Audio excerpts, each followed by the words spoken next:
मी तुम्हाला असा प्रश्न विचारला, हे जाऊ दे आता, की गॉड सेव्ह अस या वाक्याचा अर्थ काय? तर आत्ताच आपण बघितला, या वाक्याचा अर्थ तुम्ही काय सांगणार? देव आम्हाला वाचवो, बरोबर ना? किंवा देव आमचे संरक्षण करो. वाचवणार म्हणजे संरक्षण करणार. आणि हे जे वाचवो किंवा करो जे आहे, बरोबर आहे, हे मात्र इथलं विद्यार्थ आहे, बरोबर आहे. विद्यार्थ जाऊ दे, आपल्याला सांगायचं काय की हे इकडे कुठला मूड आहे? हा तर प्रेझेंट सब्जेक्टिव्हचा मूड आहे आणि त्याचा अर्थ असा झाला. पण मित्रांनो, जर तुम्ही नीट लक्ष दिलं ना तर तुम्हाला एक नियम समजतोय का बघा, की जो आपल्याला माहित असून या वाक्यांमध्ये आपल्याला समजला नाही, तो हा आहे बघा. इकडे कर्ता हा थर्ड पर्सन सिंग्युलर आहे आणि तो थर्ड पर्सन सिंग्युलर असून सुद्धा इथे सेव्ह वापरलं नाही. आणि आता हाच प्रेझेंट सब्जेक्टिव्हचा सगळ्यात महत्वाचा रूल आहे आणि तो आता मी तुम्हाला सांगणार आहे. मग बघा हा रूल काय आहे तो बघा. तुम्हाला माहितीये इंग्लिश मधला रेग्युलर म्हणजे नियमित जो वापरला जाणारा जो रूल आहे, तो रूल काय आहे तो बघा. तर आय, यू आणि कोणतंही प्लुरल नाउन असेल तर आपण प्रेझेंट मध्ये क्रियापदाला व्हर्ब वापरतो. नकारार्थी करायचं असेल तर डू नॉट वापरत असतो आणि परफेक्ट प्रेझेंट मध्ये आणि परफेक्ट कंटिन्युअस प्रेझेंट मध्ये हॅव वापरत असतो. म्हणजे प्रेझेंट मध्ये बघा सिंपल प्रेझेंट आणि हा परफेक्ट प्रेझेंट आणि परफेक्ट कंटिन्युअस प्रेझेंट. म्हणजे सगळ्यात आहेत काय प्रेझेंटचीच रूप आहेत, बरोबर आहे ना. ही सगळी प्रेझेंटची रूपं ही कशाला वापरतात तर ह्याला वापरतात. पण तेच जर आपल्याला थर्ड पर्सन सिंग्युलर जर दिसलं, म्हणजे कुठलाही कर्ता हा ज्या वेळेला थर्ड पर्सन सिंग्युलर असतो, प्लुरल असेल तर त्याला हाच नियम वापरणार. पण सिंग्युलर थर्ड पर्सन जर असेल तर आपण इथेच क्रियापदाला आपल्याला एस किंवा येस लावायला लागतं. जसं गोचं गोज होतं, ब्रिंगचं ब्रिंग होतं, कॅचचं कॅचेस होतं, बरोबर. तसंच नेगेटिव्ह मध्ये डज वापरायला लागतं आणि प्रेझेंट मध्ये हॅज वापरायला लागतं. मग ते परफेक्ट प्रेझेंट असू दे, नाहीतर परफेक्ट कंटिन्युअस प्रेझेंट असू दे, नाहीतर सिंपल प्रेझेंट असू दे, बरोबर आहे. या ठिकाणी आपल्याला काय वापरायला लागतं? हीच रूपं वापरायला लागतात. कशासाठी? थर्ड पर्सन साठी. हा आता रूल आहे ना, हा आपला रेग्युलर रूल आहे. परंतु आता सगळ्यात महत्वाचा रूल आहे तो काय आहे तो बघा. ज्या वेळेला तुम्ही प्रेझेंट सब्जेक्टिव्ह साठी ज्या वेळेला क्रियापद वापरत असता त्यावेळेला सगळ्यात महत्वाचा रूल म्हणजे काय? थर्ड पर्सन असला मग तो सिंग्युलर असू दे नाहीतर प्लुरल असू दे, या सगळ्यांसाठी तुम्हाला फक्त क्रियापदच वापरायचंय. नेगेटिव्ह मध्ये फक्त नॉट वापरायचंय. बघा डू नॉट पण नाही सांगितलंय, फक्त नॉट आणि हॅव वापरायचंय. बघा आता रूल काय झाला. थर्ड पर्सन साठी तुम्ही हे वापरणार आहात, त्यातलं सुद्धा हे वापरणार नाही आहात, ह्याच्याऐवजी फक्त नॉट वापरणार आहात, कळतंय. आणि त्याच्यानंतर हॅव वापरणार आहात. मित्रांनो हा रूल ना रेन मार्टिन मध्ये पण आहे, पण हा रूल आहे ना भारतातल्या एकाही पुस्तकात नाहीये, अजूनपर्यंत ह्याच्यावरती वाक्य आलं नाहीये. पण एमपीएससी चे पेपर सेटर जी पुस्तकं रेफर करत आहेत, ज्यांच्यामधनं प्रश्न विचारतायत, त्या बुक मध्ये मात्र हा रूल आहे म्हणून तुम्हाला सांगतोय हा. बाकी पालँड मध्ये तर मूळ नावाचं प्रकरणच नाहीये. रेन अँड मार्टिन मध्ये जर तुम्ही गेलात तर रेन अँड मार्टिन मध्ये तुम्हाला फक्त हे दोनच रूल दिसतील, हा रूल दिसत नाही, कळतंय. या रूल वरती अजूनपर्यंत प्रश्न आलेला नाही, कळलं का. आता बघा समजलं. बाकी मग आय, यू आणि प्लुरल असेल तर त्याच्यासाठी सुद्धा हेच आहे. प्लुरल जरी असेल तरी सुद्धा सिंपल प्रेझेंट मध्ये फक्त नॉटच वापरायचं आहे, तिथे पण डू नॉट चालत नाही, हे लक्षात ठेवा. म्हणजे थर्ड पर्सन सिंग्युलर असू दे नाहीतर प्लुरल असू दे नाहीतर फर्स्ट पर्सन आणि सेकंड पर्सन असू दे आणि त्यांचा प्लुरल असू दे, कोणताही करता असला तरी नियम फक्त हाच वापरतात, हे लक्षात ठेवा. कोणताही करता, थर्ड पर्सन सिंग्युलर असू दे नाहीतर थर्ड पर्सन प्लुरल असू दे. मग आता ह्याच्यापेक्षा मी काय सांगतो लक्षात ठेवा. फर्स्ट कोणताही करता असू दे, फर्स्ट पर्सन असू दे, सेकंड पर्सन असू दे नाहीतर थर्ड पर्सन असू दे, तो सिंग्युलर म्हणजे एक वचनी असू दे किंवा तो प्लुरल म्हणजे अनेक वचनी असू दे, कोणत्याही कर्त्यासाठी प्रेझेंट सबजंक्टिव्ह मध्ये कधीही क्रियापदाला एस लागत नाही. नेगेटिव्ह मध्ये कधीही डू नॉट किंवा डज नॉट सुद्धा वापरलं जात नाही. आणि प्रेझेंट मध्येच फक्त हॅवच लागतं, इथे कधीही हॅज लागत नाही. जरी थर्ड पर्सन सिंग्युलरचा नियम हॅज वापरण्याचा असला तरी इथे मात्र हॅवच लागतं. कळाला नियम? बर, आता याची काही वाक्य आपण बघू की ज्याच्यामध्ये पेपर सेटर आपल्याला कसं फसवतोय आणि ज्या कोणाचे हे नियम लक्षात राहत नसतात किंवा लक्षात राहत असले तरी ते सुद्धा कसे इथे फसतात ना, ते आता आपल्याला बघायचंय. तर रूल काय? कोणताही करता असला किंवा कोणीही करता असला, बरोबर आहे. मग तो एक वचन असू दे नाहीतर अनेक वचन असू दे, काय वापरायचंय? नुसतंच वर्ब किंवा नॉट किंवा हॅव. कळलं? आता हे कसं वापरतात हे आता आपण बघूया. बर, आता हे जे वर्ब आहे म्हणजेच काय, तर याला म्हणतात इन्फिनिटिव्ह विदाउट टू, म्हणजे ज्याला बेअर इन्फिनिटिव्ह असं म्हणतात. इन्फिनिटिव्ह विथ टू असतं म्हणजे हे आहे, याला म्हणतात इन्फिनिटिव्ह वर्ब. आणि ज्या वेळेला हे नसतं त्यावेळेला ते काय असतं? बेअर इन्फिनिटिव्ह असतं. तर हे बेअर इन्फिनिटिव्ह आहे, कळतंय? बर, आता बघा,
ही काही वाक्य आहेत प्रेझेंट सबजंक्टिव्हची. परीक्षेमध्ये प्रेझेंट सबजंक्टिव्ह किती वेगवेगळ्या प्रकारे आलाय हे ते सगळ्यात पहिल्यांदा याच्यामधूनच तुम्हाला सांगतो. त्यातली पर्टिक्युलरली हे वाक्य जे आहे परीक्षेमध्ये येऊन गेलेलं आहे. दुसरे हे एक वाक्य आहे, खूप फेमस वाक्य म्हणून मी मुद्दामून दिलेलं आहे, कारण काय हे पण शेक्सपियरच्या एका नाटकामधलं वाक्य आहे. शेक्सपियर हा असा नाटककार होता की ज्यांनी सगळ्या प्रकारचे ग्रामरचे रूल्स हे अगदी मुक्त छंदाने वापरले आणि त्याच्यामध्ये ग्रामर त्याचं अर्थात नेटिव्ह स्पीकरच होता, त्यामुळे नेटिव्ह रायटर असल्यामुळे त्याची सगळंच इंग्लिश हे खूप अत्युत्कृष्ट दर्जाचं होतं. पण सगळ्यात महत्वाचं सांगायचं काय की पेपर सेटर ज्या वेळेला वाक्य काढतो ती कुठून काढतो हे तर काय तुम्हाला माहित नाही. त्यातल्या त्यात काय महत्वाचा नियम आहे आणि काय जाणून घ्यायचंय तेवढं फक्त आता नीट बघा. आता हा जो प्रेझेंट सबजंक्टिव्ह आहे याच्यामध्ये आताच आपण बघितलं की करता कोणताही जरी असला तरी क्रियापदाचं विदाउट टू पण इन्फिनिटिव्ह, ज्याला म्हणतात बेअर इन्फिनिटिव्ह, तर बेअर इन्फिनिटिव्हचं रूपच वापरलं जात असतं. निगेटिव्ह मध्ये फक्त नॉटच वापरलं जात असतं आणि प्रेझेंट मध्ये फक्त हॅव वापरलं जात असतं. मित्रांनो 2018च्या परीक्षेत हे वाक्य येऊन गेलं, अनेकांनी हे वाक्य चूक दिलं आणि ते चूक म्हणणं हे स्वाभाविक आहे. म्हणजे का तर इटच्या नंतर कधीच हॅज लागत नाही आणि दुसरा नियम कुठल्या पुस्तकात दिला नाही, त्यामुळे इटच्या नंतर ते हॅज म्हटल्यानंतर सगळ्यांनी या वाक्याला चूकच दिलं. मला ते नाही सांगायचं मित्रांनो की पेपर सेटर तुम्हाला कसे फसवता येत नव्हते. फक्त बघा पहिलं वाक्य बघा. आता इंग्लिश मध्ये वाक्याचा नियम काय तो बघा. जर मेन क्लॉज जर भूतकाळामध्ये असेल, पास्ट मध्ये जर मेन क्लॉज असेल तर त्याच्या पुढच्या वाक्यामध्ये नेहमी भूतकाळच असतो. बरोबर आहे, हा इंग्लिश मधला सगळ्यात महत्वाचा रूल. पण प्रेझेंट सबजंक्टिव्हची वाक्य मात्र याला अपवाद आहे. इकडे सिंपल पास्ट असू दे, नाहीतर कंटिन्युअस पास्ट असू दे, नाहीतर परफेक्ट पास्ट असू दे, त्यांनी काही फरक पडत नाही प्रेझेंट सबजंक्टिव्हला. कारण का प्रेझेंट सबजंक्टिव्ह म्हणजे काय माहिती का, या क्रिया नेहमीच अपूर्ण राहणाऱ्या आहेत. का तर त्या इच्छा कधीच पूर्ण होणार नाहीत असं म्हटलं ना आपण आत्ताच की प्रेझेंट सबजंक्टिव्ह मध्ये अशा इच्छा असतात की ज्या कधी पूर्ण होणार नाहीत. आणि म्हणून इथे जो पुढे जो क्लॉज असतो हा मात्र तुम्हाला कायम प्रेझेंट मध्ये दिसतो. आता हे वाक्य बघा. सुप्रीम कोर्टाने डिक्री म्हणजे हुकूम दिला किंवा फरमान काढलं. काय the supreme court decreed that the government not impose this bill. आता हे कुठल्या बिल बद्दल बोलतोय हे सांगत नाही, पण तुम्हाला माहिती आहे ज्याच्यावरनं सगळ्या आपल्या देशात राडे होत होते, सिटिझनशिप. म्हणून मी फक्त नाव नाही टाकलं आणि तो उगाच वादग्रस्त विधान करायचं नाही मला. आपल्याला फक्त सांगायचं काय हे बघायचंय. The supreme court decreed that the government not impose this bill. Impose म्हणजे लागणे, कळतंय. मग आता सुप्रीम कोर्टाने फरमान काढले काय the government not impose this bill, म्हणजे सरकारने हे बिल जे आहे म्हणजे हा कायदा जो आहे ना तो राबवू नये किंवा लागू करू नये. राबवू किंवा लागू करू नये. कळलं. सुप्रीम कोर्टाने कितीही फरमान काढलं तरी उद्या समजा सरकारने बहुमतामध्ये ते बिल पास करून घेतलं, नंतर राज्यसभेमध्ये पण झालं, तर शेवटी सुप्रीम कोर्टाला ते मान्य करावं लागणार आहे. कारण का सुप्रीम कोर्ट हे कायदे जे आहे त्याचं पालन करत असतं, कायदे बनवत नसतं. जाऊ दे त्याच्यामध्येही पडायचं नाही, आपल्याला फक्त एवढंच समजलं पाहिजे. बघा इथं काय दिलंय, नॉट इम्पोज. आता हे कोणालाही चूकच वाटेल. मी आता जे सांगितलं ना तुम्हाला की कुठल्याही पुस्तकात हा रूल दिलेला नाहीये, त्यामुळे सगळेजण इकडे जर डू नॉट पाहिजे होतं, इथे डज नॉट पाहिजे होतं म्हणून सगळेजण चुकतील, पण तुम्ही चुकू नका एवढं लक्षात ठेवा. पहिलं वाक्य पास्ट मध्ये, दुसऱ्या वाक्यामध्ये फक्त नॉट आहे. कळलं. दुसरं वाक्य. आता हे तर वाक्य बघितल्यानंतर प्रत्येकाला असंच वाटेल की हे तर डायरेक्ट इनडायरेक्टचं वाक्य आहे, कारण का इथे सेड आहे, त्याच्यानंतर दॅट पण आहे, हे असो किंवा नसो यांनी डायरेक्ट इनडायरेक्ट मध्ये काही फरक पडत नाही. पण एव्हरी ज्या अर्थी आहे त्या अर्थी इथे वाक्य चुकलं, इथे युजेस असायला हवं होतं. वाक्य चूक नाही मित्रांनो. आताच सांगितलं की हे वाक्य आहे ना प्रेझेंट सबजंक्टिव्हचं आहे आणि ही इच्छा आहे आणि ती बघा पूर्ण होणार आहे का. पीएम काय म्हणतायत की नाही प्रत्येक नागरिकांनी प्लास्टिक मनीचा वापर करावा किंवा प्रत्येक नागरिक प्लास्टिक मनीचा वापर करो. प्रत्येक सिटीजन चायनीज ऍप वगळो त्याच्या मोबाईल वरून. बघा असं गव्हर्नमेंटने ऑर्डर दिलं, धारदार सगळे वगळले जाणार आहेत का? कोणत्या ऍपला रिमूव्ह करणार आहेत का? पण म्हणायला काय येतंय, त्यांनी ते रिमूव्ह करो. म्हणजे इच्छा आहे, फक्त इच्छा. होईल का नाही माहित नाही, व्हायला तर पाहिजे पण होईल का नाही माहित नाही. सांगायचं ते नाही, करता एक वचनी आहे पण इकडे एस लागलेलं नाही तरी सुद्धा वाक्य बरोबर आहे. आणि याचं कारण फक्त एकच, बेअर इन्फिनिटिव्ह. कळलं का? दुसरं बघा, तिसरं वाक्य बघा, for murder though it have no tongue. इटच्या नंतर हॅव घेतलंय. आता फॉर मर्डर म्हणजे मर्डर साठी, म्हणजे खून हा कधी बोलणार आहे का सांगा बरं? खून कधी बोलतो का? पण त्याला जीभ समजा असली, म्हणजे इथे म्हटलंय खुनाला जरी जीभ नसली तरी सुद्धा खून हा त्याच्या चमत्कारिक इंद्रियांनी बोलेल, विल स्पीक. बघा काय, खून जरी त्याला जीभ नसो तरी त्याच्या अत्यंत चमत्कारिक अवयवाने वाचा फोडेल, म्हणजे खुनाला वाचा फोडेल, म्हणजे खुनासंबंधी बोलेल. अशा प्रकारचं वाक्य आहे.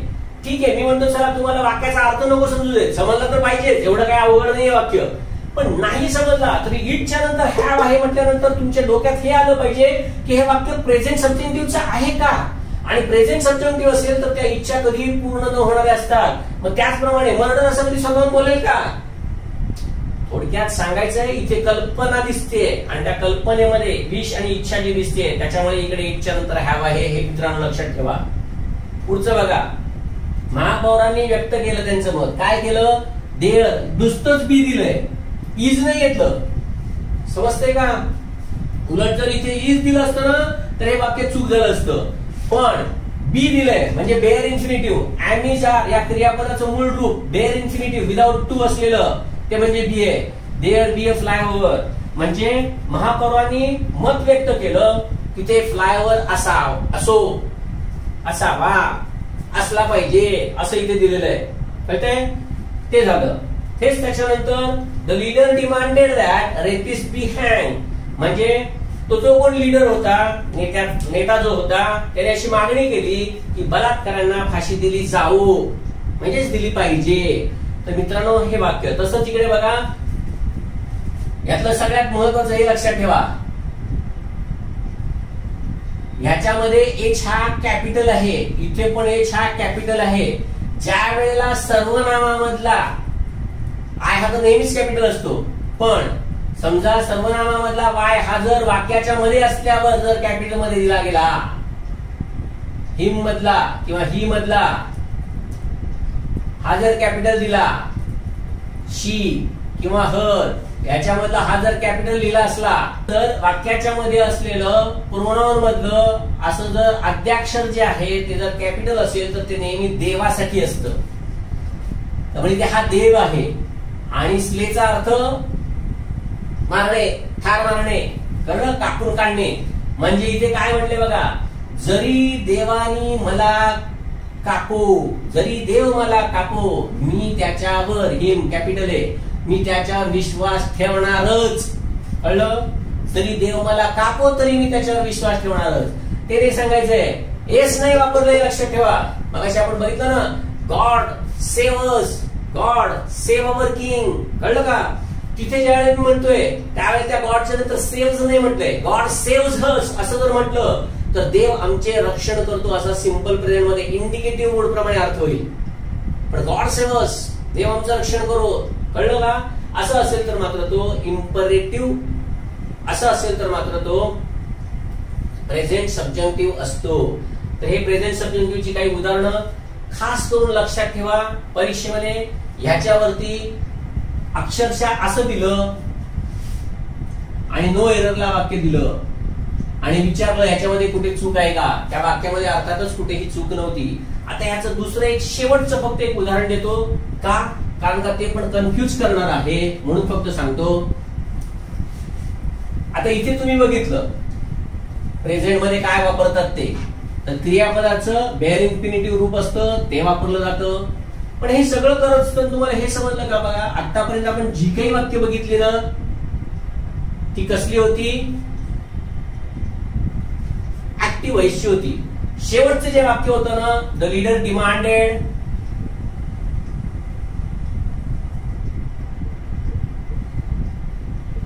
दॅट रेफिस, इकडे मी दिलं होतं पॅसिव्ह करून दिलं होतं. तर मित्रांनो पॅसिव्ह मधला हा नियम लक्षात ठेवा.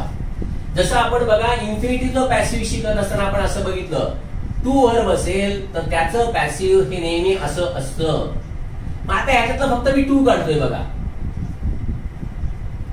कळलं.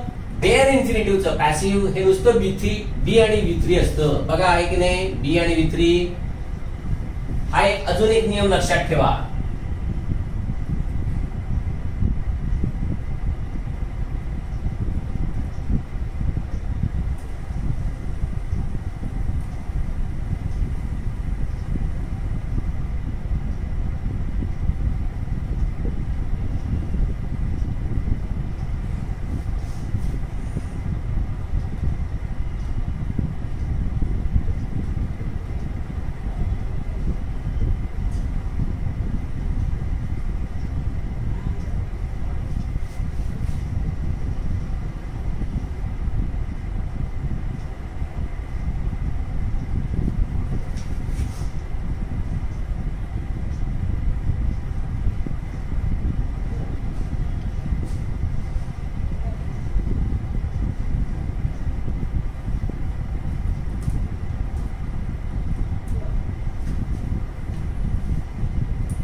शेवटची 3 वाक्य बघू.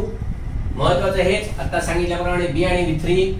आता इथे पण बघा, आपल्याला लगेच आपण चूक म्हणून टाकू, परत एस नाहीये. ओपाइन म्हणजे मत व्यक्त करणे, म्हणजे मुख्यमंत्र्यांनी मत व्यक्त केलं की सीबीआय टीमने हे इन्व्हेस्टिगेशन हातात घ्यावं किंवा ते घेवोत, कळलं, असा अर्थ आहे त्याचा.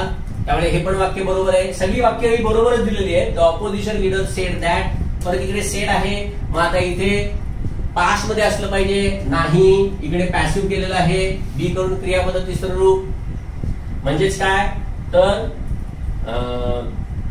विरोधी नेता म्हणाला की राष्ट्रपती शासन महाराष्ट्रामध्ये लादलं जावं, कळलं. मागणी केली फक्त त्यांनी, सांगायचं फक्त एवढंच आहे की हा रूल खास करून लक्षात ठेवा जो प्रेझेंट सबजंक्टिव्हचा आहे. आणि त्याच्यामध्ये ही आता दाखवलेली जी वाक्य आहेत पेपर साठी अतिशय महत्वाची आहेत. परत वाक्य कोणती आहे त्याच्याकडे जाऊ नका, कळलं का.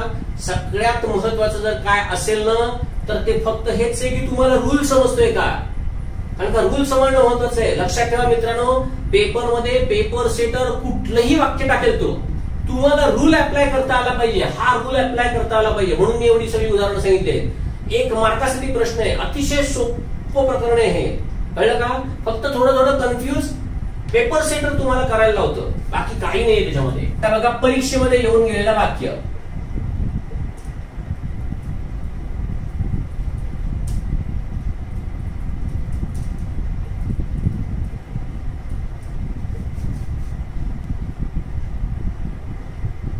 बघा अक्षरशः मुलं बघत राहतात हे काय आहे. आणि विचारलं काय माहिती का, परीक्षकाने विचारलं की हे वाक्य करेक्ट आहे का इनकरेक्ट आहे.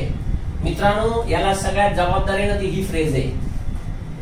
म्हणून म्हणतो परीक्षक फार वेगळ्या पद्धतीने विचारतायत आणि दुर्दैवानं ही फ्रेज कुठंच नाहीये, कुठल्या पुस्तकात नाहीये, कळते का. म्हणून मला सांगायचं फक्त हेच आहे की ही फ्रेज फक्त लक्षात ठेवा. याच्या पुढचा रूल आहे आता, तो आहे पास्ट सबजंक्टिव्ह.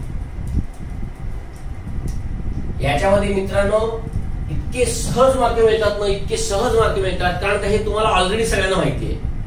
फक्त आता याच्यामध्ये काय काय बदली होत आहेत ना ते फक्त आपण बघू. बर पहिलं बघा पास्ट सबजंक्टिव्ह बघूया. याच्यामध्ये लक्षात फक्त एवढं ठेवायचं, पास्ट सबजंक्टिव्ह आहे म्हणजे क्रियापदाचं रूप पास्ट मध्येच असणार आणि ते पण सिंपल पास्ट मध्येच असणार. परत हा नियम बदलतो पण, आणि तो कसा बदलतो हे फक्त राज्यसेवेला 2018च्या परीक्षेमध्ये येऊन गेलंय, तर तेही तुम्हाला दाखवणार आहे.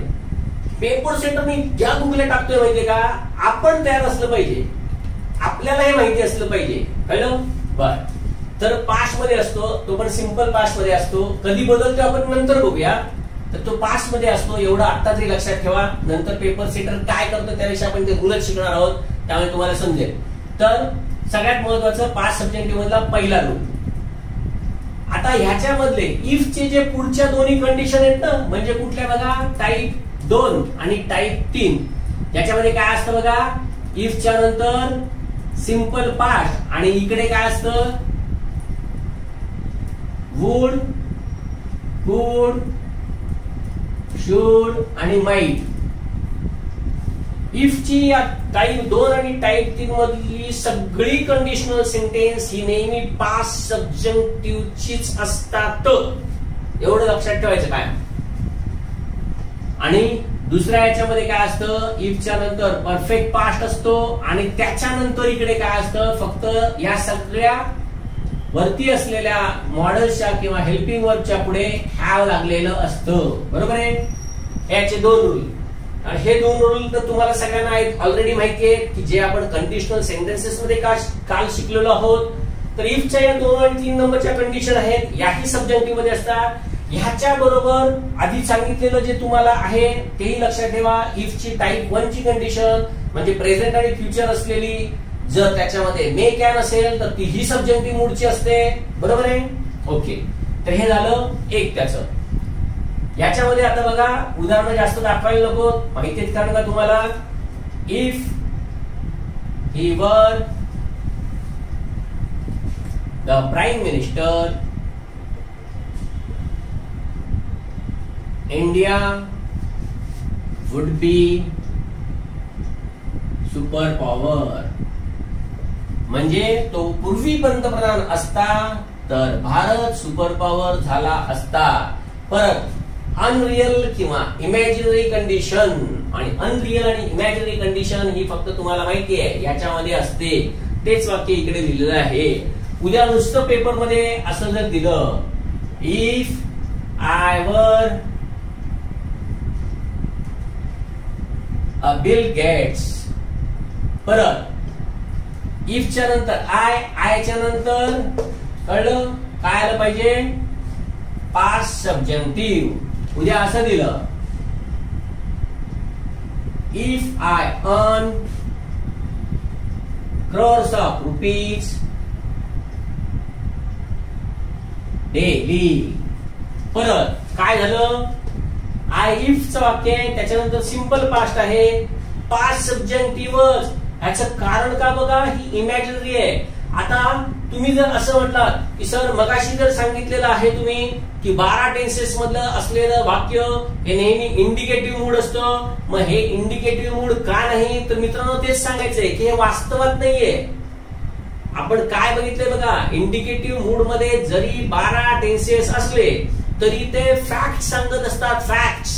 इथं फॅक्ट्स कुठे आहे, मी जर दिवसाचे करोडो रुपये कमवत असतो तर, पण कमवलेत कुठे, खिशात 1 रुपया नाही. आणि म्हणतोय काय बघा, कळतंय, आय अर्न. बघा ना, इफ आय वर बिल गेट्स, मी बिल गेट्स असतो तर सिंपल पास्टच आहे. पण इच्छा जशा प्रेझेंट सब्जेक्टिव्ह मध्ये आपण बघितल्या की प्रेझेंट सब्जेक्टिव्ह मधल्या इच्छा सुद्धा पूर्ण होणाऱ्या नसतात, फक्त व्यक्त करायच्या आणि शांत वाट पाहत बसायचं. उदाहरणार्थ समजा मी आता मुंबईला चाललोय आणि घाटामध्ये प्रचंड ट्रॅफिक जॅम आहे, आणि तो प्रचंड ट्रॅफिक जॅम असताना मी तिथे गाडीवरती धरून बसलेलो आहे, स्टीअरिंग धरून बसलोय, अर्धा तास झाला गाडी पुढे 1 इंच सरकत नाहीये. मी काय म्हणतो, ट्रॅफिक लवकर मोकळी होवो आणि एकदा इथून बाहेर पडो. पडणार आहे का, किती इच्छा व्यक्त करा. ज्या वेळेला ट्रॅफिक जायचे हळायचे त्याच वेळेला हलणार. कळलं, त्यालाच म्हणतात प्रेझेंट सब्जेक्टिव्ह. फक्त तिकडे मी प्रेझेंट सब्जेक्टिव्ह मध्ये म्हटलं, इकडे मात्र पास्ट सब्जेक्टिव्ह मध्ये म्हणतोय. एवढाच फक्त फरक आहे की मी बिल गेट्स असतो तर, तो प्राईम मिनिस्टर असता तर, बाकी हे तर वूड आहे, हेल्पिंग वर्ब आहे, त्यामुळे हे तर पास्ट सब्जेक्टिव्ह मध्ये ऑलरेडी झालेलं आहे. ठीक आहे. तर हे झालं इफ ची वाक्य, आणि त्याच्यामध्ये ही अशी वाक्य. बरोबर आहे. दुसरं सगळ्यात महत्वाचं, ज्या वेळेला तुम्हाला कोणताही सब्जेक्ट दिसेल आणि त्या सब्जेक्टच्या नंतर ज्या वेळेला तुम्हाला विश हे क्रियापद किंवा विशेष असं ज्या वेळेला दिसेल त्यावेळेला ह्याच्या नंतरचा पुढचा क्लॉज जो आहे हा नेहमी सिंपल पास्ट मध्येच असला पाहिजे. बघा च म्हणतोय मी, सिंपल पास्ट मध्येच असला पाहिजे, किंबहुना तो असतोच. जर नसला ना तरच ते चूक वाक्य समजायचं. कारण का आपल्याला काय वाटतं माहितीये का, विश म्हणजे इच्छा, आणि ती इच्छा I wish I want to become doctor. नाही, तसं चालत नाही. ते वेगळे आणि हे वेगळे.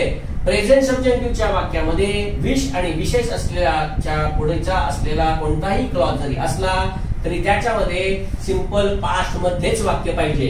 उदाहरणार्थ बघा, मी असं म्हटलं आय विश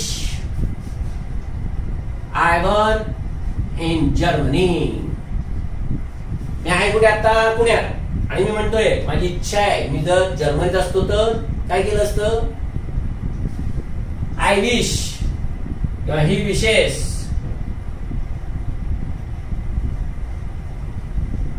ही वर बिल गेट्स. अर्थ काय, त्याची इच्छा आहे किंवा तो अशी इच्छा करतो की जर तो बिल गेट्स असता तर काय झालं असतं. बिल गेट्स असता तर बिल गेट्स भिकारी झाला असता. सांगायचं ते नाही, इच्छाच फक्त करतोय हा, आणि या इच्छा आहेत त्या कधीही पूर्ण होणाऱ्या नसतात. त्यामुळे खास करून लक्षात ठेवा, आय विश किंवा ही विशेषची वाक्य. आता प्रश्नपत्रिकेमध्ये हे वाक्य कशा प्रकारे विचारलं गेलं ते बघा. I wish my brother were here असं एक वाक्य दिलं, आणि दुसरं वाक्य दिलं I wish my brother had been here. बघा मित्रांनो आता काय झालं, आणि याच्यामध्ये तेच दिलं, ए बरोबर, बी बरोबर, बोथ बरोबर, आणि एकही बरोबर नाही. मी आता जे म्हटलं ना तुम्हाला 2018च्या राज्यसेवेमध्ये येऊन गेलं, परत कुठल्याच पुस्तकात रूल नाही. म्हणजे मुलं कन्फ्युज झालीच पाहिजेत, नव्हे झाली. सांगायचं फक्त एवढंच करण्यासाठी आहे. बघा आता इथे आपण काय रूल सांगितलं बघा, आय विश किंवा विशेष याच्यानंतर सिंपल पास्ट मध्येच असलेला क्लॉज पाहिजे. पण ठीक आहे, इथे तर दिसतोय, त्यामुळे हे तर वाक्य आहेच प्रेझेंट सब्जेक्ट, त्यामुळे हे तर वाक्य पास्ट सब्जेक्टिव्ह मधलं आहेच. पण इथे बघा काय केलंय, परफेक्ट पास्ट दिसतोय. पण मित्रांनो हे बघा ना, ज्या वेळेला तुम्ही ह्याचा सिंपल पास्ट करता त्यावेळेला ह्याचा पण अजून पास झालं पाहिजे, म्हणजे सिंपल पासचा परफेक्ट पास झाला पाहिजे. त्यामुळे हेही वाक्य बरोबर आहे, आणि त्यामुळे ते हे उत्तर आलं. समजतंय का. पेपर सेटर त्याच्या डोक्याने हे बदलतोय, परत बदली काही नाहीये, साधा सोपा रूल आहे.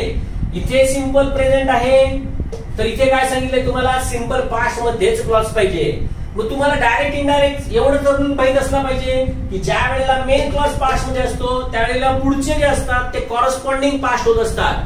म्हणजे डायरेक्ट आणि इनडायरेक्टच्या रूल मध्ये तुम्हाला हे माहिती आहे. डायरेक्ट इनडायरेक्टच्या रूल मध्ये काय बघा, विरामचिन्हांमधलं जे वाक्य असतं की नाही, ते जे वाक्य आहे त्या वाक्यामध्ये जर तुम्हाला सिंपल पास्ट दिसत असेल तर त्याचा तुम्हाला परफेक्ट पास्ट करावा लागतो. बघा सोपं एकदम, म्हणजे समजेल तुम्हाला. मी असं जर म्हटलं आय सेड आय टॉट यू, एवढं एक साधं वाक्य आहे, बरोबर आहे. हे जर मला इनडायरेक्ट स्पीच मध्ये करायचं असेल तर मला काय करायला लागतं, आय सेड दॅट असो किंवा नसो काही पण चालतं, पण सिंपल पास्ट परफेक्ट करायला लागतं. आय हॅड टॉट यू असंच म्हणणार. म्हणजे इथला जो सिंपल पास्ट आहे तो इथे गेल्यावर काय झालाय, परफेक्ट पास्ट झालाय ना. मग तेच इथे केलंय, बाकी काय केलंय. आय विश माय ब्रदर वर हिअर, इथे जर उद्या आय विश आणि इकडे जर माय ब्रदर वर हिअर असं जर दिलं असतं तर मात्र हे वाक्य चूक झालं असतं. कळतंय का मित्रांनो, नीट बघा काय सांगतोय ते. ज्याप्रमाणे इथे सिंपल पास्ट परफेक्ट पास्ट होतं, काय होतं तर रिपोर्टिंग वर हा ज्या वेळेला पास्ट मध्ये असतो त्यावेळेला सिंपल पास्ट परफेक्ट पास्ट करावं लागतं. बघा असाच एक वर्ड आहे इकडे जो सिंपल प्रेझेंट मध्ये आहे, तर इकडे सिंपल पास्ट पाहिजे. हा पास्ट सब्जेक्टिव्हचा रूल आहे, बरोबर ना. याच्यानंतर इकडे सिंपल पास्टच असला पाहिजे. त्यामुळे या रूल प्रमाणे पहिलं तर पास्ट सब्जेक्टिव्हचं वाक्य आहे ते बरोबर आलं. दुसऱ्यामध्ये जर आय विशच्या नंतर जर इकडे परफेक्ट पास्ट केलं नसतं तर मात्र ते वाक्य चूक होतं. कारण का मी काल इच्छा केली होती ना की माझा भाऊ पाहिजे होता इथे म्हणून ते वाक्य जर नुसतं वेअर केलं तर चुकीचं आहे. कळतंय? हे खास करून लक्षात ठेवा. म्हणजे उद्या पेपर सेटरला समजा हातामध्ये रेफरन्स घेत असताना 2018चा पेपर आला तर तो मुद्दामून काय करायला माहितीये का, हे आणि खाली हे देईल आणि परत खालचंच देईल. परत मग मुलं कन्फ्युज व्हायला लागतील. तर कन्फ्युज होऊ नका. सगळे रूल्स तुम्हाला माहिती असतात. तुम्हाला माहित नाही असं काहीही नसतं. फक्त त्याचं ऍप्लिकेशन करा. मित्रांनो, इंग्लिश ग्रामर शिकणं नुसतं इंटरेस्टिंग नाही तर खरोखरच आनंद देणार आहे, माहितीये का, जर तुम्ही अशा पद्धतीने शिकला तर अर्थात. बघा, याच्या पुढे बघूया अजून काय काय येतं ते. तर हे झालं हा रूल. कळलं? इथे विश असतं किंवा विशेष असतं आणि त्याच्यानंतरचं पुढचं वाक्य हे कायम कशामध्ये असतं तर सिंपल पास्ट मध्येच असतं. याच्यामध्येच मगाशी ते वाक्य दाखवत होतो, it is imperative that he travelled bye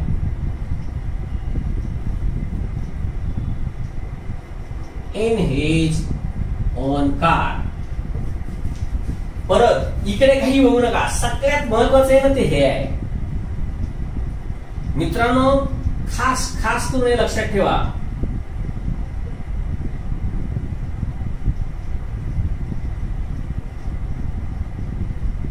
असा दुसरा रूल पण आहे.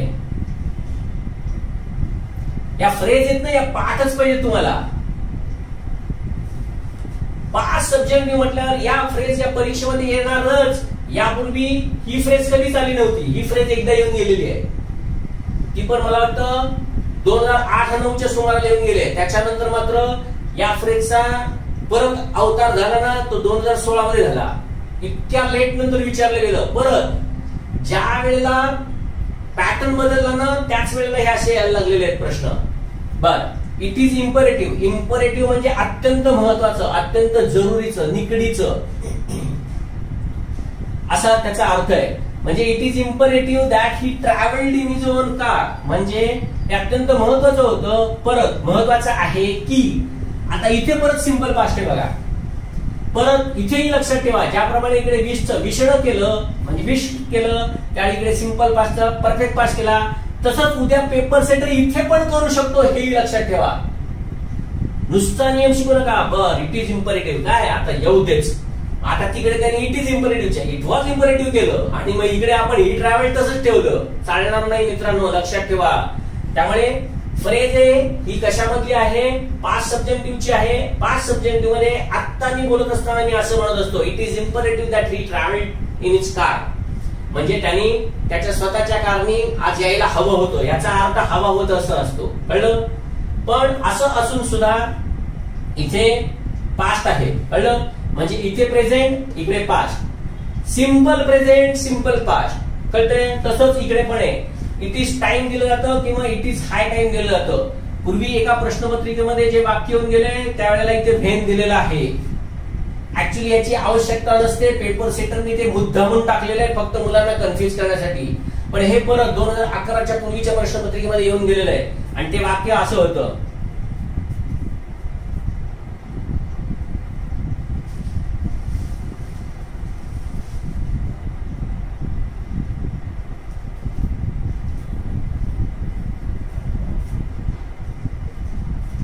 आणि हे वाक्य दिलं होतं परीक्षकांनी.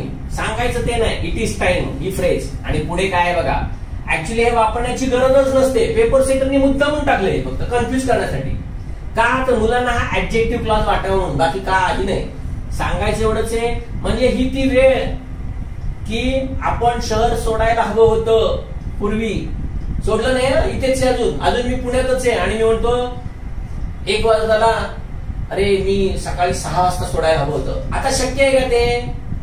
त्यामुळे इथलं पण सगळं असंच आहे. अनरियल पास्ट आहे हा सगळा, अनरियल पास्ट. किंवा इमॅजिनरी किंवा ज्याला हायपोथेटिकल, फक्त काल्पनिक, कळलं का? आणि तेच इथे पण असतं, हे आपण बघितलं. मी पंतप्रधान असतो तर, तो पक्षी असता तर, कळलं का? तो बिल गेट्स असता तर, ती आता स्वित्झर्लंड मध्ये असती तर काय फरक पडला नसता. आता असती तर म्हणतोय, आता इथे आणि म्हणतोय आपण असती तर. तर अशा प्रकारे हे सगळं अनरियल पास्ट आहे, इमॅजिनरी आहे, हायपोथेटिकल आहे, काल्पनिक आहे, फक्त काल्पनिक. तर it is time when he left the city, कळलं? It is imperative that he travelled in his car. तेच मी असं म्हटलं. It is time he can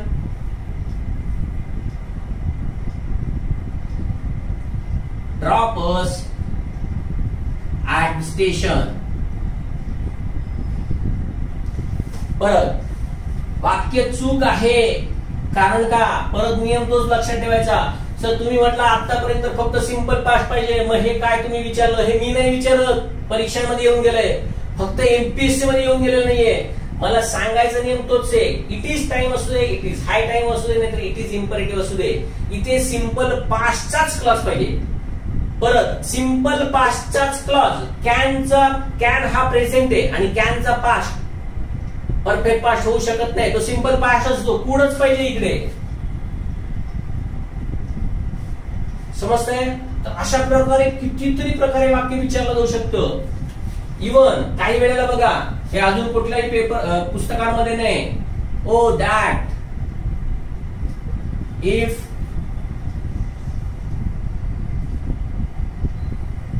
दे वर अलाइव्ह. आता हे मुद्दा म्हणून दिलं मी तुम्हाला, आणि परत पुढे एक्सक्लेमेटरी मार्क पण दिला. महत्व त्याला नाहीच आहे. वाक्याचा अर्थ काय? ओ दॅट हे जे आहे पर्टिक्युलरली, ज्याला काय बरं केवळ प्रयोगी अव्यय असं तुम्ही म्हणता, इंटरजेक्शन. हे जे इंटरजेक्शन आहे, ओ दॅट पण चालतं, याच्याऐवजी वुड दॅट पण आहे. ही अशी काही इंटरजेक्शन्स आहेत, म्हणजे केवळ प्रयोगी अव्यय. ही केवळ प्रयोगी अव्यय असल्यानंतर सुद्धा सिंपल पास्ट जर असेल तरी सुद्धा हा पास्ट सब्जेक्टिव्हच असतो. इकडे मी मुद्दामून देवर अलाइव्ह दिलं, कारण का तुम्हाला हे वाक्य बरोबर वाटतं, पण नुसत्या या वाक्यावर जाऊ नका, देला नेहमी वेळच लागतं, त्यामुळे हे बरोबर वाटणार हे साहजिकच आहे. पण ही जी इंटरजेक्शन्स आहेत ना, ही इंटरजेक्शन सांगत असतात की हे वाक्य पास्ट सब्जेक्टिव्ह मधलं आहे. देवर अलाइव्ह याचा अर्थ काय? याचा अर्थ ते जर जिवंत असते तर काय झालं असतं, म्हणजे इथे सांगायचं फक्त एवढंच आहे. कळलंय? अजून बघा, उद्या समजा असं वाक्य दिलं, I wish I had this opportunity. परत सिंपल पास्ट दिसतोय का बघायचा, नाहीतर हॅड. सर परफेक्ट पास्ट आहे, चूक. नाही, परफेक्ट पास्ट नाही, हा सिंपल पास्टच आहे. याचा परफेक्ट पास्ट जर करायचं असेल तर आय हॅड असं करावं लागतं. सांगायचं महत्वाचं नियम लक्षात ठेवा. आय विशच्या नंतर simple past, O that, would that, simple past, it is time, it is hi time, simple past, it is imperative, simple past, I wish किंवा ही विशेष, सिंपल पास्ट. आणि या सगळ्या ठिकाणी याचा जर पास्ट केला तर याचा परफेक्ट पास्ट. हे सगळे नियम नीट लक्षात ठेवा. कळतंय? पुढचा पाचवा नियम बघा, सपोज असलेलं वाक्य. हे अजूनपर्यंत परीक्षेमध्ये येऊन गेलेलं नाही. सपोजचा अर्थ तुम्हाला माहिती आहे. सपोज म्हणजे कल्पना करणे. सपोज हा शब्द सायन्स मध्ये किंवा मॅथमॅटिक्स मध्ये बऱ्याचदा वापरला जातो, आणि तो वापरला जाताना आपण तिकडे काय म्हणतो बघा, suppose the cost of this pen is 20 rupees, then what is the cost of 10 pens? समजलं ना? समजा कल्पना करा की या पेनाची किंमत 20 रुपये आहे, तर अशा 10 पेनांची किंमत किती, असं प्रश्न विचारला बघा. Suppose the cost of this pen is म्हणतोय आम्ही. Suppose the cost of this pen is 20 rupees. सपोजच्या नंतर गणिताच्या भाषेमध्ये मी इथे इज वापरत असतो, पण बोली भाषेमध्ये आणि रिटर्न भाषेमध्ये ज्या वेळेला मी तुम्हाला कल्पना करायला सांगत असतो म्हणजे मी ज्यावेळी तुम्हाला असं म्हणेन, कल्पना करा की तुम्ही स्वतः अमिताभ बच्चन आहात नाही, पण मराठीमध्ये म्हणताना मी तर मात्र असं म्हणणार, कल्पना करा की तुम्ही पंतप्रधान आहात का नाही, सांगायचं ते नाही. म्हणूनच फॅक्ट ज्या वेळेला सांगितलेली नसते त्यावेळी या सपोज मध्ये तुम्हाला नेहमी सिंपल पास्ट वापरायला लागतो. म्हणजे suppose you were prime minister, you are नाही, कळलं का? मराठीमध्ये बोलताना आपण काय म्हणणार, समोरच्या व्यक्तीला इंग्लिश मध्ये सुद्धा बोलताना आपण काय बोलणार, जर एखाद्याला इंग्लिश येत असेल तर, suppose you are prime minister, what will you do? जर समज तू प्राईम मिनिस्टर आहेस तर तू काय केलं असतं, आहेस तर नाही, जर तू प्राईम मिनिस्टर आता असता तर, असता भूतकाळ आणि आता present. Suppose if you were prime minister what would you do, जर तुम्ही काय केलं असतं, कळलं का? त्यामुळे सपोजच्या नंतरची वाक्य ही नेहमी तशीच पाहिजेत. हेच मी म्हटलं, सपोज आय वर इनविजिबल, कल्पना करा मी अदृश्य असतो तर, लगेच कल्पना करायला जाऊ नका, वर्तमानात या, आपण ग्रामर शिकतोय, कळतंय का? म्हणजे सपोज आय वर इनविजिबल, सपोज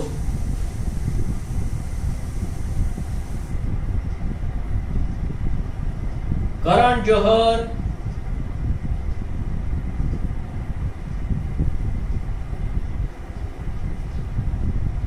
offered me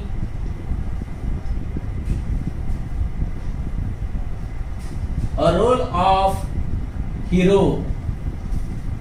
कल्पना करा करण जोहरनी जर मला हिरोचा रोल दिला तर, कळलं का? दिला नाही, ओळख पण नाही, मी त्याला ओळखत पण नाही.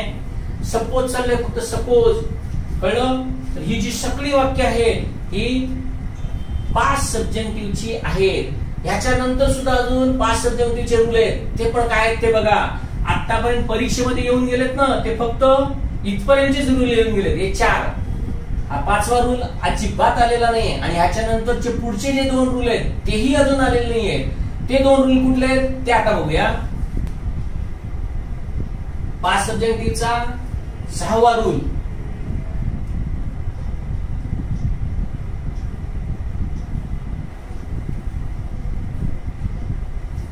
ऍज इफ किंवा ऍज दो. मित्रांनो खास करून लक्षात ठेवा, हा जो पर्टिक्युलरली प्रकार आहे हा ऍडव्हर्ब क्लॉज ऑफ मॅनर मध्ये येतो. ऍडव्हर्ब क्लॉज ऑफ मॅनर याच्यामध्ये हा प्रकार येतो. महत्वाचं हे नाहीच आहे, आपल्याला क्लॉज आपण शिकायचंच नाहीये. फक्त हे सांगण्याचं कारण फक्त एवढंच आहे की उद्या परीक्षेमध्ये ऍज इफ आणि ऍज दो ची जर वाक्य दिसली तर त्याच्यामध्ये सुद्धा नेहमी पास्ट सब्जेक्टिव्हच असतो, हे कायम लक्षात ठेवा. आणि ह्याच्यासाठी ह्याचा अर्थ समजला पाहिजे, आणि ह्याचा अर्थ आहे जणू काही. बघा आता असं वाक्य दिलं,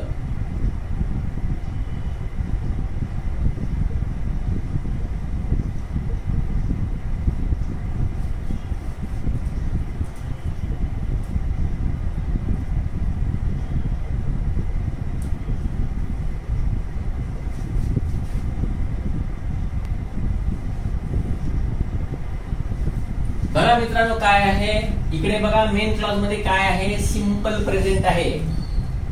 ऍज इफ किंवा इथे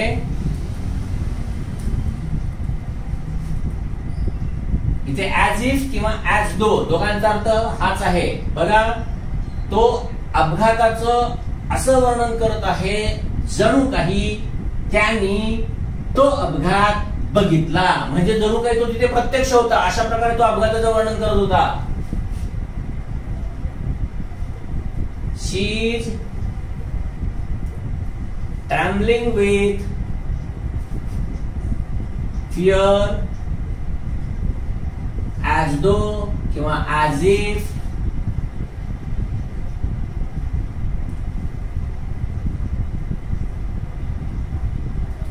she saw a ghost. ती अशी थरथरत होती जणू काही तिनं भूत बघितलं.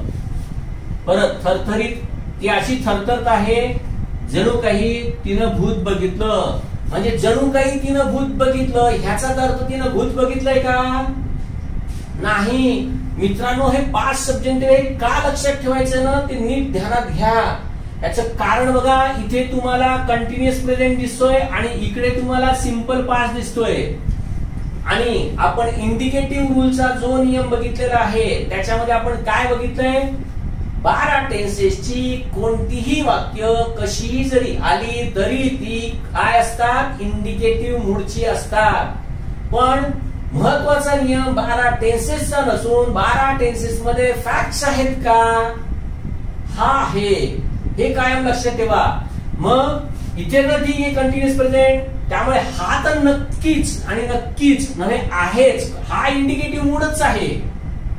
नाहीतर उद्या तुम्ही काय करायला माहितीये का, ऍज इफचं वाक्य दिसलं की तुम्ही लगेच म्हणाल, आणि उद्या समजा परीक्षकांनी याच्या खाली अंडरलाईन करून दिली तुम्हाला आणि विचारलं का ऍज दो आणि ऍज इफ असलेलं वाक्य हे कशामध्ये असतं, पास्ट सब्जेक्टिव्ह मध्ये असतं ना.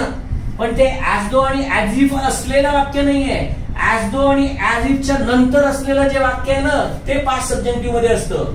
मगाशी सुद्धा आपण जे बघितलं, इट इज टाइम किंवा इट इज हाय टाइम. मित्रांनो लक्षात ठेवा, इट इज टाइम किंवा इट इज हाय टाइम हे तर इंडिकेटिव्ह मूडच आहे. इट इज टाइम किंवा इट इज हाय टाइम असलेला हा तर इंडिकेटिव्ह मूडच आहे. परंतु ह्याच्या नंतर असलेला सिंपल पास्टचा जो क्लॉज आहे ना तो तुम्हाला पास्ट सब्जेक्टिव्ह मध्ये लक्षात ठेवायचा आहे.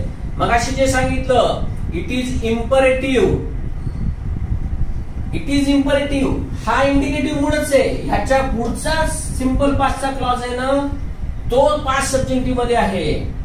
सब्जेक्टच्या नंतर तुम्हाला सांगितलं इकडे विश किंवा विशेष इंडिकेटिव्ह मूडच आहे, कारण का तो इच्छा करतो म्हणजे नेहमी करतो, सिंपल प्रेझेंट आहे.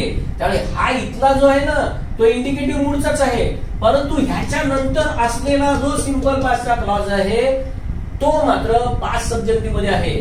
मित्रांनो पेपर सेटरने उद्या ह्याच्या खाली अंडरलाईन केली तर भ्रमात राहू नका. नाही ऍज दो ऍज इफ सरांनी शिकवलेलं आहे, हा पास्ट सब्जेक्टिव्ह आहे, अजिबात नाही.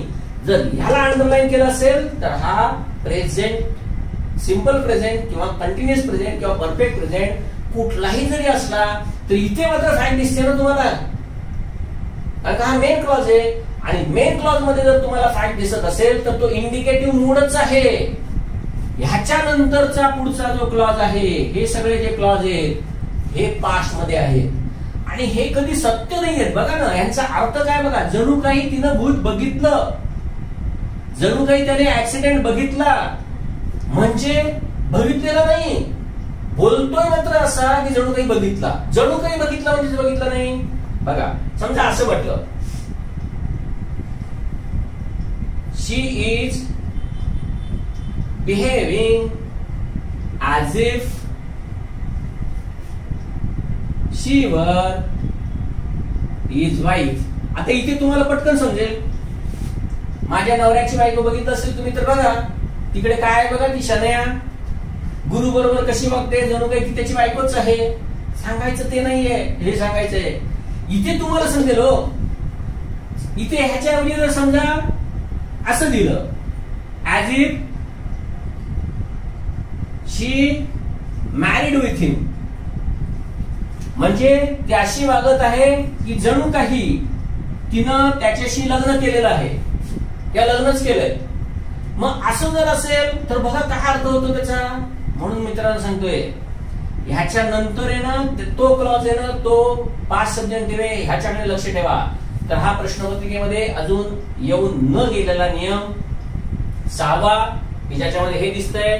आता पुढचा तो पण प्रश्नपत्रिकेमध्ये अजून येऊन गेलेला नाही आणि तो मात्र अतिशय फसवा रूल आहे, म्हणून मुद्दामून खास करून ऐका.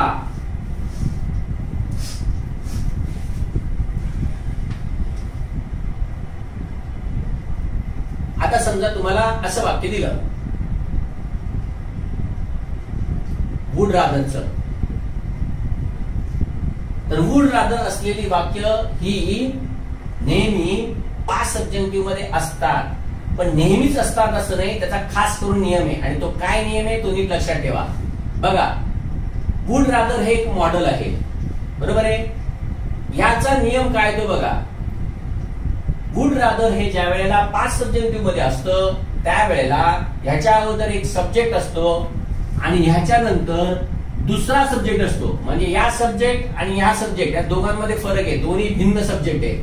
आणि ह्याच्यानंतर मात्र क्रियापदाचं दुसरं रूप म्हणजे सिंपल पास्ट असतो.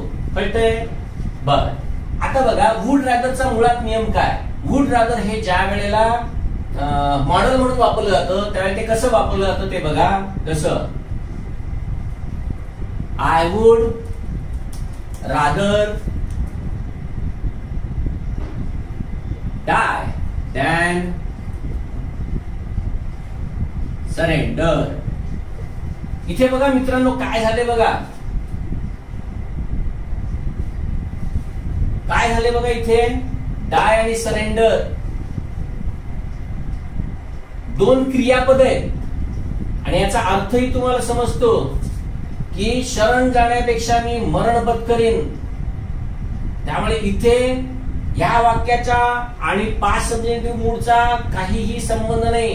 कारण का हे जरी हे एकतर मुळात पास्ट नाहीये, कारण का क्रियापद पास्ट मध्ये नाहीये. कळतंय? क्रियापद पण पास्ट मध्ये नाही आणि शिवाय ही क्रिया भविष्यात होणार आहे. कळतंय? त्यामुळे हे पास्ट सब्जेक्टिव्ह नाहीये. आता इथे जे वाक्य असतं ते काय असतं बघा. इकडे वुड रादरच्या नंतर तुम्हाला दोन क्रियापद दिसत आहेत, वर्ब एक आणि हे दुसरं वर्ब. पण इथे वुड रादरच्या नंतर सांगितलं बघा तुम्हाला काय आहेत, दोन सब्जेक्ट दिसणार आहेत. म्हणजे बघा हे वाक्य असेल आय वुड रादर यू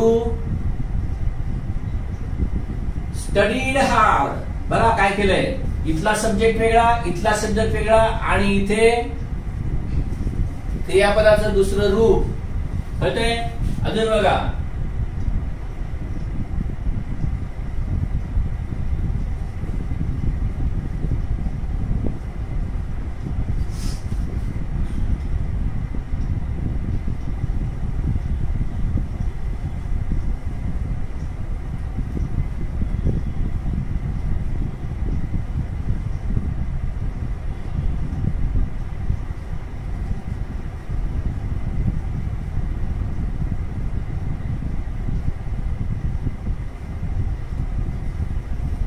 अशी जर दोन वाक्य दिली तर तुम्हाला समजलं पाहिजे. नुसतं वुड रादर बघायचं नाही तर इथं बघायचंय.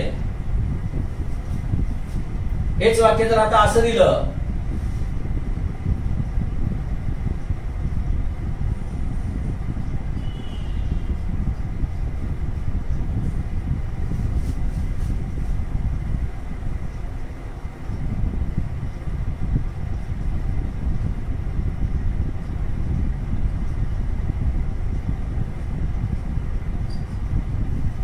आता बघा इथला करता बघा आणि इथला करता बघा.